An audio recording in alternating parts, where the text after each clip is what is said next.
Greetings, fellow Earthlings. Jody here on the 5th of December, 2016. And I am coming to you from the snowy gully.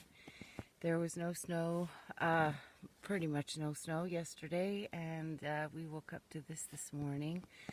It's noon, so it snowed a lot already, and it's still coming down, and it's quiet and beautiful.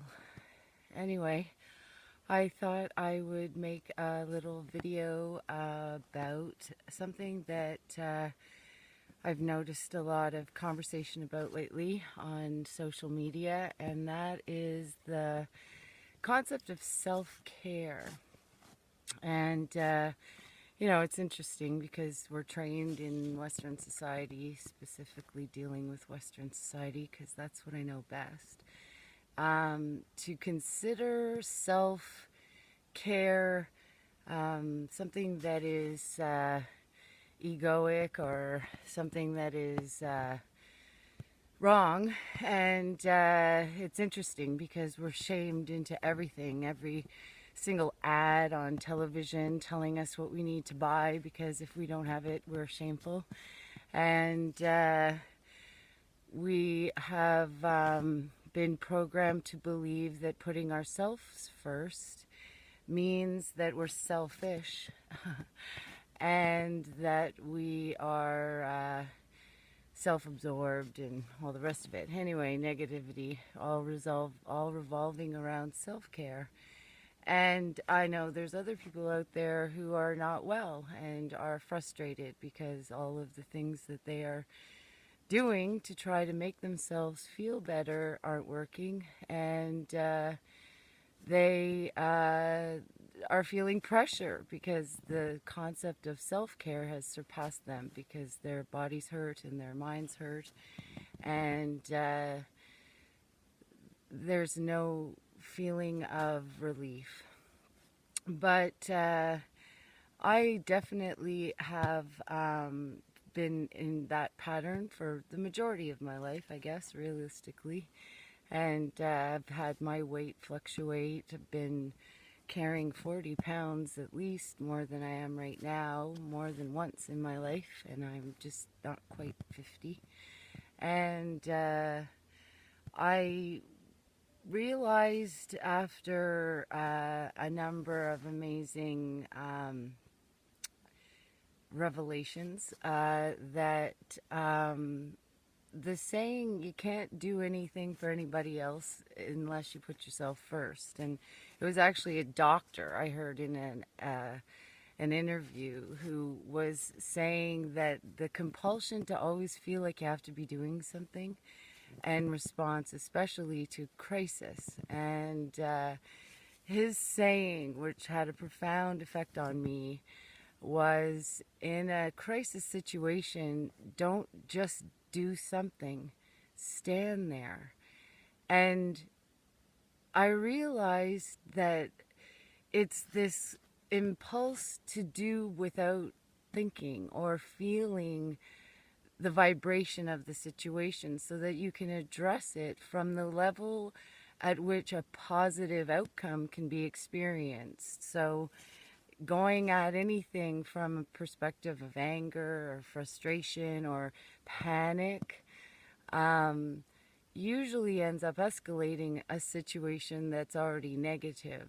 And I find it interesting because one of the blessings that Mother Earth has bestowed upon us is environmental crisis. Because environmental crisis tends to bring out the best in people. Insofar as all of a sudden our neighbors, who we might have been really upset with for whatever reason, and built a bigger fence, when that fence gets taken down in a tornado, all of a sudden people pull together because we're all in this together. And so when it comes to self-care, your body is a universe in and of itself at so many different levels. But one of the most significant levels that I have just started to really get in tune with is my being, my physical body, and that every element within my body, think of it as a simple machine. And in order to keep a simple machine going at all times, we have to look after each component and recognize that there's voices speaking within us, our brains, our hearts. Those are the two that we're the most connected with, but our pancreas and our spleen and our liver and our gallbladders and all these other things that, we looked at diagrams in grade 4 and had to do a test on the parts of the inside of the body, but it wasn't something that we were able to relate to. And then the way that I found I've mostly been exposed to the insides are under violence, so operations or movies where people are ripped apart. And I must admit, as a highly sensitive energy being, I have had some pretty dramatic reactions to movies. Sorry, I'm on slippery ground.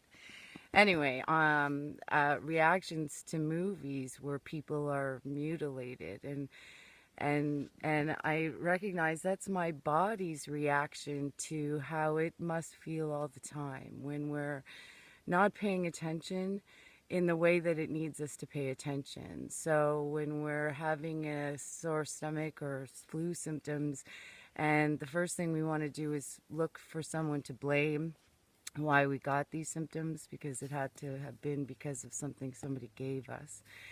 And if it's something like cancer, then of course, we can't blame somebody else for giving it to us, but we blame all the external forces that we were exposed to for our ailments. And the fact of the matter is that we A, don't have to have these ailments, and B, we have them often to remind us of how powerful we are when it comes to being able to heal ourselves. And it's all about frequency and energy. So if your body, a component of your body is at a level of a frequency that's negative, it'll start eventually to drag other things down with it. And the concept of nurturing yourself means not worrying about outside influences in any way, and having conversations with your being and finding out from yourself why it is that this is happening, not because you were smoking your whole life or because you ate junk food a lot or because you live next to a nuclear power plant. It's because you didn't pay attention to being your authentic self, because you were convinced that you had to do and be all sorts of things because of how you've been convinced that the way you are isn't perfect. And in order to make it perfect, we have to make money at jobs we hate. We have to constantly be making plans for the future. We need to constantly remember all of the horrible things that happened in the past. And we have to buy products that are harmful to us because we've been told that if we don't use them, we'll be shamed by our fellow human beings because we have BO or because we didn't brush our teeth with fluoride. And all those things wear away at our being and push our energy down.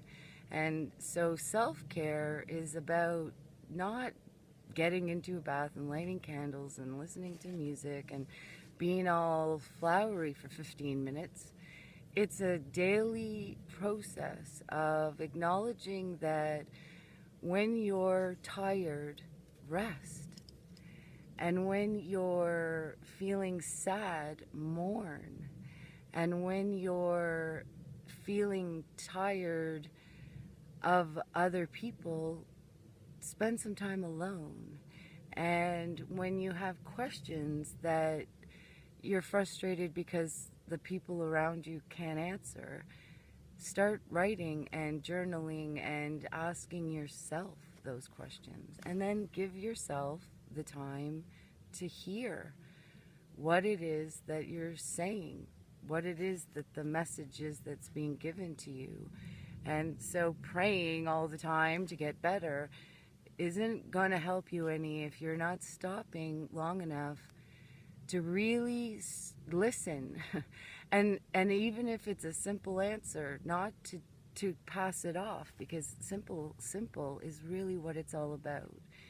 And I think that if we're going to elevate ourselves into a new dimension where there's a lot more harmony, well, there's harmony and healing and healthfulness and unity on this planet, it starts with us focusing on ourselves and spending the time to get to know ourselves and finding out what it is that makes us happy, and then striving to achieve that by not paying attention to what society or your spouse or your best friend is telling you. It's what you're telling yourself, and trust that you know what you're doing, and that you are here for a reason, and it might just simply be to be here and be happy, and that is enough. But it's achieving that happiness and that contentment with your being that we will be able to achieve success. And my motto and my mantra is, what other people think of me is none of my own business, but what I think of myself is absolutely my own business. And when my body and being says it needs to take a break, I go into the wilderness and quiet my mind and listen to the crows and the dogs playing in the snow, and remember that right now my world is perfect, and from there I can accomplish great things. So much love to everybody, and hopefully we'll see you soon. Bye for now.